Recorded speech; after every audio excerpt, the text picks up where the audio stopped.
It's the Gen Zer, and I'm back. Today, guys, we're going to react to a Chris Williamson video titled The Shocking Difference Between How Boys and Girls Use Technology by Jonathan Haidt, or Haidt, I don't know. Without further ado, let us tackle this subject. Talk to me about the sex differences in technology. How do boys and girls use technology differently? Sure. Yeah. So the master variable here, I believe, is a set of motivations that we've talked about psychology for 50 years, called agency and communion. So everybody has needs for agency, to be an agent, to make.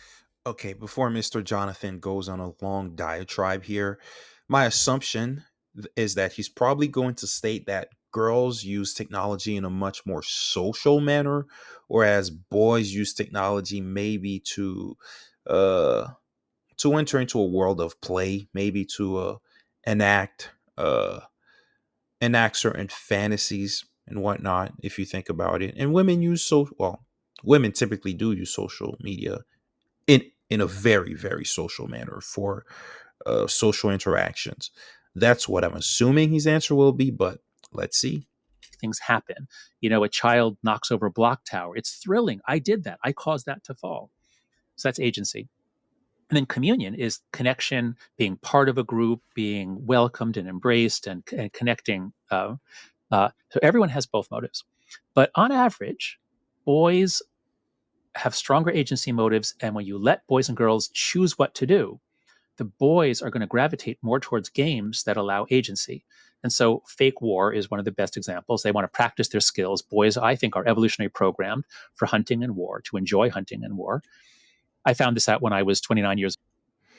That is absolutely true. Young boys, yeah, as young boys are descendants of hunters. We're all descendants of hunters on planet Earth as young men.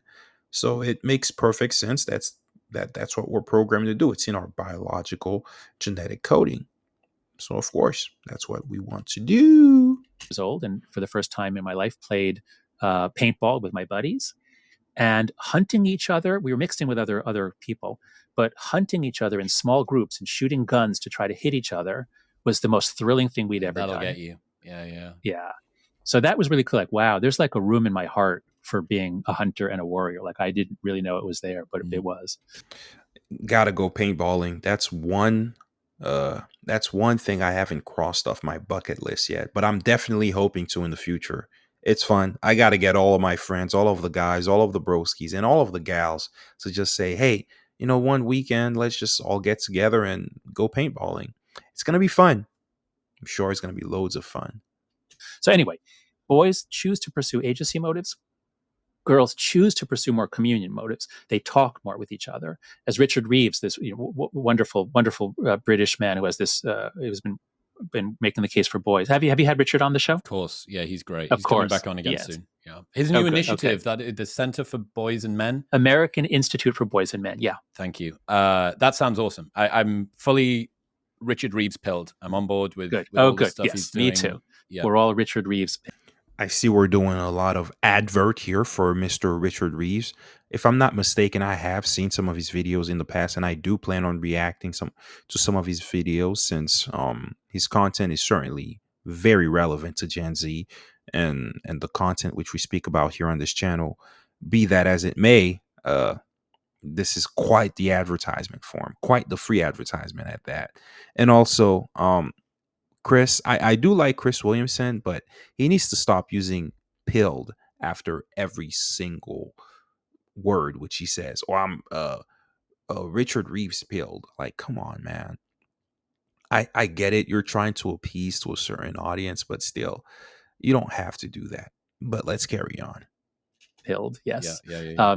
So Richard points out, girls like to do things face to face. Boys like to do things shoulder to shoulder. Like we're next to each other, but we're doing something. I need to bring this up. So in Robin Dunbar's book, Friends, which came out maybe 18 months ago, he's got this phenomenal study. So the next time that you're at a party, look at the angle of the feet that women have when they talk to each other, and look at the angle of the feet that men have. Like what? What do you mean? What do you see? Women will talk perpendicular, 180 degrees. They'll be pretty much straight on like this. Oh. Men talk at about 120 degrees. Oh, that's fascinating. So they blaze. Wow, that's quite the hypothesis. It might be a bit of bro science in there, but I will definitely test it out next time I attend a social event or a social gathering. And I would advise you guys to, test it too. And let me know what you guys find out down in the comment section below. Does that really work? Is that truly how it works? Just based on anecdotal experiences, I would say that's more likely than not true. At pretty much all social events which I attend with my friends, we do tend to stand shoulder to shoulder most of the time. But let's see. Perfect. And the reason being that this is a bit of sort of evolutionary bro psychology coming in, but I think it's true. Definitely some bro psychology, some bro science, some trust me, bro. I know so, bro. Degree. If even try it, you can try it the next time that you're at a party. Just you'll be stood sort of like this with a guy, just blading on, and just turn yourself so that you're actually straight onto them. And there's this just it rises up inside of you, because really the only time that two guys would do that is if they were going to fight or they were going to kiss. Hey yo, chill. Hey yo. Yeah. I want to say here we respect and love everyone, including members of the LGBTQIA+. I got to get my daily pandering in. But be that as it may, I didn't expect for Mr. Chris Williamson to go that route. And I don't agree with the assertion that the only time evolutionary men have faced each other is either to show affection or aggression. I think men have faced each other to show respect, to honor the elders, maybe to negotiate with the enemy tribe in order to not tear each other to pieces. Who knows? But certainly those aren't the only two reasons. But that's definitely bro sciencey, as he just alluded to a while back, or just a while back. And if you don't intend on doing either of those things, and you just feel you're like, this feels right. There's something about that angle. It's like two north poles of a magnet. Right. Yes. Oh, good example. Divot away. They don't want to. Yeah. And, dude, look at it. 120 degrees for men, 180 degrees for women. You can't not see it. Once you see it, you can't unsee it. It's so good. interesting. No, I will look for that. And actually, this could suggest a really cool difference between real and virtual. Virtual interactions are not embodied. Like we can see each other's upper bodies here, but I think what we would find, because I don't at all feel freaked out by your being face onto me on my Are they going to fight one another? I mean, that's a very bro sciencey assertion from Mr. Chris Williamson. Of course, he stated that he read it from a book which followed a particular study. I'd have to see that specific study to see how conclusive its determinations were. But I don't at all feel like, we've either got to kiss or fight, like, because we're virtual. Well, we wait until we finish. Well, yeah, you are pretty handsome, I must say. Glazing. So again, something, we are embodied creatures. We're physical creatures. We're animals. We evolved outdoors. We had fights. We had hunts. We're physical creatures. And when we interact now virtually, we have only it's like the white rice thing. We have just like a little few of the nutrients, but we're missing most of them. So anyway, on to boys and girls. Sorry, I'm taking too long on this, but you did take quite the detour. But carry on, Mr. Jonathan. The point is, when laptops and then especially smartphones come out, all the kids love them, all the kids gravitate, all the kids are on them. AKA the mind control devices. Yes, they're useful. They've certainly advanced society in a lot of ways for the better. However, the downside is everything which you need to take care of nowadays, you have to do it on an electronic device, which is either your computer or, far more likely than not, your cell phone. Do it. You need to schedule an appointment with the DMV. Do it on the application on your cell phone, your cellular device, aka your mind control device. And that's also where a lot of our vices reside. So I think it's a double-edged sword, if I may say so myself. The boys head straight for video games and YouTube. The boys are spending more time on video games and YouTube and porn. Pornography. Girls go straight for the visual social media platforms, especially Instagram, Tumblr, Pinterest in the early days. And so, what are the effects? The girls are now on these platforms that are all about I post a picture of me and my life, and then I wait for strangers to comment on it. And that's really, really bad for mental health. Does this not sound like a certain application which is used as a catalog by wealthy rich men from a particular portion of the world, which then who then find beautiful young women on that particular application, invite them to particular exotic locations just to empty their bowels upon their persons? If you guys can figure it out in the comment section below, let me know. And you guys will earn 1,000,000 points in credits from me. Because, of course, I will not give you $1,000,000, even if I did have it, which I don't yet. Or maybe I can go earn it on that particular. Okay, let me stop. I will not earn it on that application. No, I am. No, no. Let's carry on. Come on now. And that, I think, is why the girls, as soon as we hit 2012, 2013, the girls have very sharp elbows in the graphs, the hockey stick lines in the graphs. Wayne Gretzky. Boys, on the other hand, they're playing video games, especially. Video games aren't making them depressed.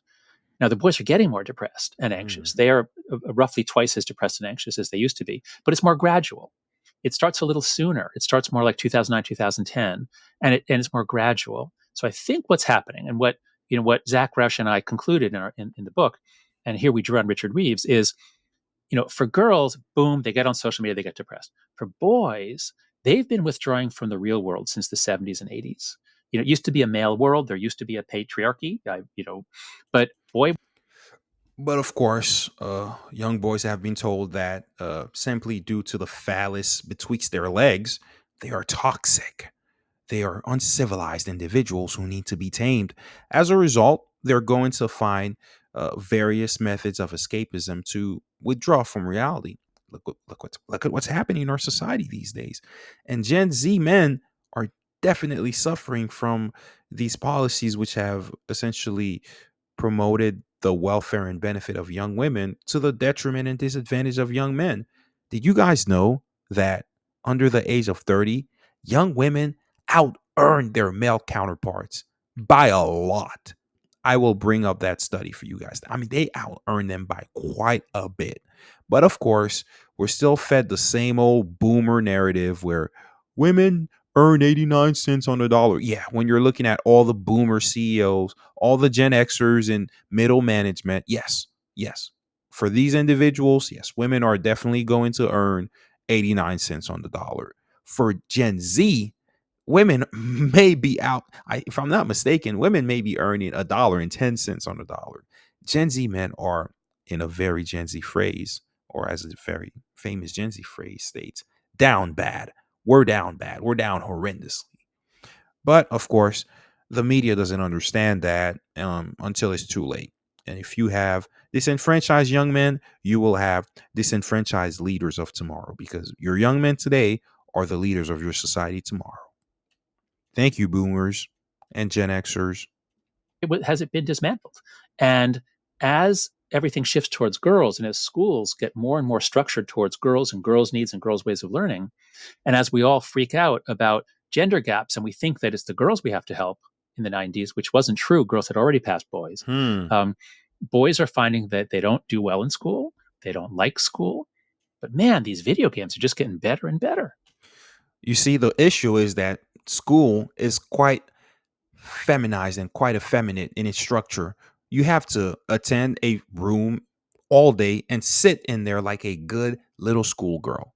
You can't make noise. You can't, you have to follow instructions to the T. You can't move. You can't walk about and run around and experiment and learn and explore your curiosity. You have to sit down in a chair, raise your hand if you need to leave or go to the restroom. Ask for permission for every little thing. That is literally counter to the nature of young boys and young men. That's essentially training you to either be a prisoner or a docile, submissive little girl. And of course, who's going to benefit from that system? It's going to be little girls. Young men are not going to have their curiosity peaked through this archaic ancient system which was training people to be good little factory workers. We need to upgrade our education system. We need to update it to suit the needs of our 21st century young men. Because our 21st century young men, that includes both Gen Z and Gen Alpha, which I'll be speaking about a lot more on this channel, since they're definitely getting older and they're going to be a problem, trust me. You see, if we're not taking care of these young men's educational and academic needs early on, they're going to end up as menaces to society. And Gen Z, I mean, we pretty much are what we're going to be. I'm somewhat optimistic. I think there's a lot which can be done, and there's a lot which cannot be done. We just have to wait and see. But Gen Alpha, we better get ahead of them because if society collapses, it might be them. Let's carry on. And you know, it's hard to approach a girl, but man, the pornography is getting better and better. Speaking of approaching, I approached this young lady today at the gas station. I was finished pumping my gas, and I saw her come behind me. She pulled up to the pump behind me, and she stepped out. She looked gorgeous. You know, I introduced myself. She was nice. You know, she was quite receptive, and she was gorgeous. She was very feminine, and she told me, "Oh, I'm sorry." I introduced myself to her. I said, "Hey, I'm such and such," and she said, "Oh, hi, I'm such and such. Nice to meet you." And I told her, "You're very gorgeous. You're very pretty. Can I get your number?" And she said, "Oh, I'm sorry, but I have a boyfriend who I'm actually on the way to visit right now." I said, "Oh, I don't want to break up a happy home. It was nice to make your acquaintance. Such and such." I'm not going to say her name here, guys. But anywho, that interaction left me quite happy, right? Because this young lady was very nice. She was very feminine. And of course, it was a rejection, but it's a rejection which I respected. And she did say I look sharp, which I did. I look sharp, sharper than a razor's edge. Be that as it may, it's good to step out and approach reasonably, of course, guys, reasonably. And now you've got AI girlfriends, and soon AI girlfriends will be put into incredibly sexy robots. So what we're seeing is the progressive withdrawal of boys. Hey guys, I got my AI sex bot coming soon. I'll let you guys know when I receive it. Let me know in the comment section if you guys think I'm trolling or if you guys think I'm for real. From effort in the real world that will pay off in the long run. And instead, boys' prodigious energy and their desires are being directed into a virtual world that generates nothing, absolutely nothing of any value in the real world. Yeah. I may have to disagree with that.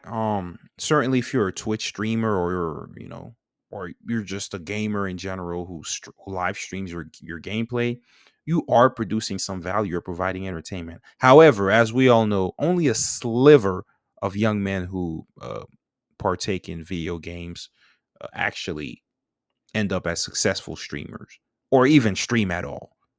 So Mr. Jonathan may have a point in his comment there. The audience is going to know what I'm going to bring up, but I'm going to do it again. I've only had 2 citations ever in academia, and this is one of them. So Okay. You'll be aware of young male syndrome. No, tell me what. Just Okay. that they're more violent and yes, correct. Yeah, high proliferation of young sexless men, high T, high risk taking. They set shit on fire and push over granny. It's not good. Totally agree.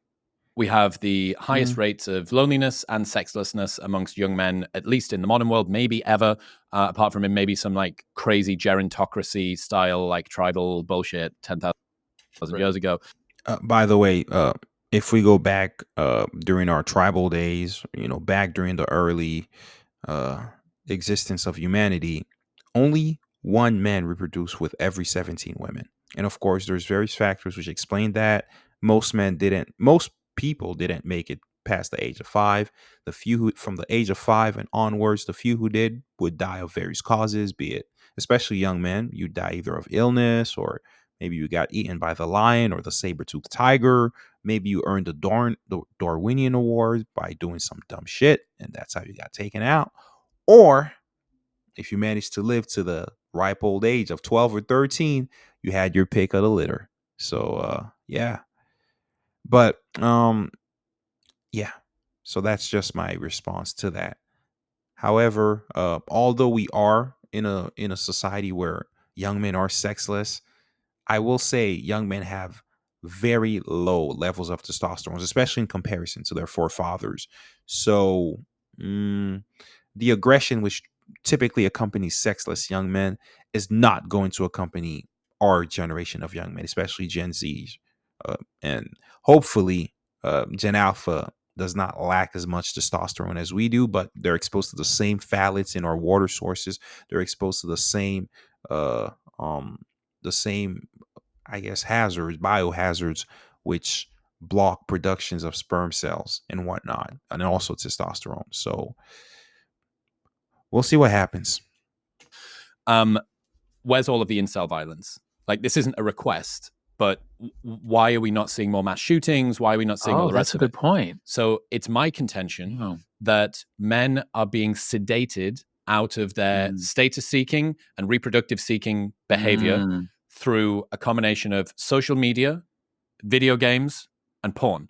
So they're not given a sufficient dose to make them happy or satisfied, but it is enough to dampen down and nerf that that impulse. So, and this is what I've called the male sedation hypothesis, and this is being studied. So why have we not got this? Yeah, I'm a illegitimate academic now. I think that's a partially correct theory. He failed to mention high fructose corn syrup, which is literally what you eat. What you eat will have a huge impact on your mood and, of course, on your hormones, which include, for young men, testosterone. So, let's say here in the Western world, and let's talk about here in Burgerland, aka the good old home of freedom. Uh, all of our food is pumped with high fructose corn syrup, which is essentially a hydrogen booster. I mean, it pumps hydrogen into our food supplies or into our bodies. So these young men's testosterone is going to be at an all-time low level, which they are. Young men's testosterone levels are very low in comparison to prior generations. So while I do agree with Chris's assertion to a certain extent, I don't think it is complete. It doesn't provide a complete picture. And even if we were to add the nutrition aspect of it all in there, I still don't think it provides a complete picture, but it helps. Adding the nutritious aspect in there definitely provides a much more accurate picture, dare I say. But this is, and there's a question to be asked there. But everything that you're talking about there, that it's triggering, it's playing off the back of this desire for them to work together as a team, to have intertribal warfare, to create mastery, to increase in status, to be able to accomplish things. Okay, but it's within the virtual world, and you can become an e-gamer and so on and so forth. But how much can you cash out that status into the real world? But then a more interesting question comes, which the gamers very well may do, and say, well, if I'm enjoying it, why do I need to cash it out into the real world? What is real and what isn't? Why is there this sort of weird axiomatic value judgment about the fact that the real world is better than the virtual world? It's all part of a world. It's all just dopamine, serotonin ticking around in my brain. Who cares? Same thing goes for porn. I worried about getting Me Too'd, or I don't have this thing, or whatever. Like, all of these things allow them to do that. Couple of white pills that me and a friend, William Costello, he needs to stop calling everything pills. Please stop. Think with regards to the AI girlfriend virtual relationship thing. First one being, dating and flirting is something that is incredibly anxiety inducing for men. The guy that created CBT made it so that he could overcome approach anxiety. I don't know if really? That's supposed. Was this Aaron Beck or was this the other guy? The other dude. Right. What's his name? I forget the name. Yeah. David Buss told me about him. By the way, does it seem like we're headed toward a more dystopian world day in and day out with this AI girlfriend talk and this talk of sex robots? And we're down bad as a society. Hopefully, all of this debauchery and degeneracy will be long gone and will come to pass. This too shall pass. I think prior eras had their share of debauchery, which has also passed. Let's hope ours passes as well. But of course, further down the line, something much more extreme will also come to fruition. So we'll see. We'll see. It was created to help with approach anxiety. Maybe Aaron Beck was it too. Also, I will add, approaching women, sure, approaching girls and women may bring on some slight anxiety at first, but it's just like everything else in life. Before you walked, you were probably anxious to walk as a child, as a baby, but then you started walking, and it's as easy as breathing air for you. So I think approaching women will also help calm down that anxiety. Everyone's just has approach Yeah, I don't anxiety. think so. Yeah. But the primary challenge that you have in dating is that there is no such thing as practice dating. If me and you want to get better at pickleball, we can go to Exactly the local what I'm pickleball saying. court, and Yeah. you can just hit drives at me, and I can practice my drop volley. Right. I can't. It is one of the few things where you practice in public. You learn out loud. So Right. there's always this high pressure to not fail. And what that means is that men often have really, they never get beyond, they never go 0 to 1. They never actually get that first step done. So me and William think that a really phenomenal, and this, you don't even need to wait for the sex robot thing or the in-person robot. You could do this with Apple's VR headset if it was sufficiently well trained on a good data set. So you have a virtual interaction with a woman, like a computer game. And in this virtual interaction, the avatar is able to see your movements. They can hear what you're saying. They use natural language processing to work out the intonation, and you know, they're able to go back and forth, and they can, you know, you can program in shit like consent, and you can program shit in like flirting, and I want to, you know, increase the difficulty, the disagreeability. Before we go any further, what the hell? I mean, this took a left turn. This took a left turn from what I was expecting. This guy is talking about creating a virtual program, a virtual AI to help dudes with their riz. Hey, yo. Okay, this is a very Gen Z thing. I mean, that's something Gen Z would embrace. I'm for it. I mean, at this point, let's try we've tried everything else. Why not?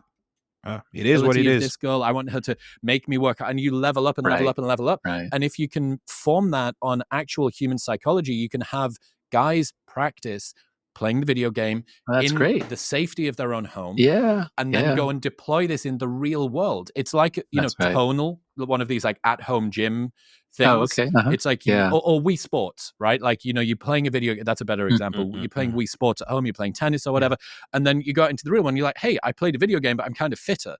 And this is the same. I played a video game, but I'm kind of better at flirting. Yeah, no, I think having practice flirting in the virtual world is actually a great idea. I think you're right that I remember, you know, when I was in 7th grade and the adults would organize a dance, it was terrifying. You know, and occasionally I would ask a girl to dance, and either she'd say yes or no, but it was terrifying. But again, that's that like fear and thrill when she does occasionally say yes. I agree that in theory we could do that the headsets, that the virtual reality, you really could give boys practice flirting with realistic girls, and the difficulty level could get harder and harder. Now, how would this actually play out in the real world? I fear that it's not really going to be, hey, let's try to make you into the best possible romantic partner, likely to find a really wonderful woman and then get happily married. I fear that it's going to turn into either, here's, you know, the game is to get the woman in bed and then move on to the next woman, and here, you know, we'll teach you how to bed women, or it's going to be design the woman you want, and you're going to, you know, let's make her even lovelier. I've heard enough, fellas. I guess now we're talking about creating AI to help guys learn how to flirt. Yeah. We're down bad. I don't know. As a society, I don't know how we can come back from this. I don't know how we can revert back to the good old days where people simply approach one another in person. We have to resort to some truly dystopian, some nightmarish scenarios to get our young people to copulate once again. Oh my God. Make America copulate again. MACA. I'm MACA. Make America copulate again. But this is where we are. As the Gen Zer, it's my duty to shine a light upon this and try to help where I can. Of course, I had no idea that we were going to go down this dystopian rabbit hole, but here we are. Anyways, it was great reacting to this very interesting video by Chris Williamson, dare I say. And we'll look forward to the next one. Until next time, my people, it is the Gen Zer, and I'm out. Peace.